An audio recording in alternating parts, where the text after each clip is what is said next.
Паралимпийский огонь зажегся вечером в среду в Рио-де-Жанейро, рядом со стадионом Маракана. Вокруг чаши с пламенем собрались десятки людей. Для госслужащего Хуана Батисты игры в Рио стали символом процветания страны. Я удивлен и восхищен моей страной.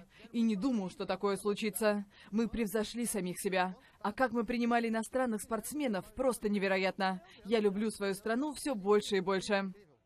15-е летние Паралимпийские игры завершатся 18 сентября. В них примут участие почти 4500 спортсменов из 170 стран. Соревнования в 22 видах спорта пройдут на тех же площадках, что предназначались и для участников Олимпиады 2016. Сборная России лишилась права выступать на Паралимпиаде. Ее отстранили после доклада о допинге в российском спорте, подготовленного канадским юристом Ричардом Маклареном. Спортивный арбитражный суд в Лозанне отклонил апелляцию паралимпийцев. Не помогло и обращение в Федеральный суд Швейцарии. Запрет на участие в играх остался в силе. Альтернативные Паралимпийские игры только для российских спортсменов в среду открылись в Москве. Со сцены звучали заверения, что национальная сборная в кратчайшие сроки вернется на мировую арену. Но пока эти слова мало чем подкреплены. Никаких решений о реабилитации российских паралимпийцев международные спортивные организации не принимали.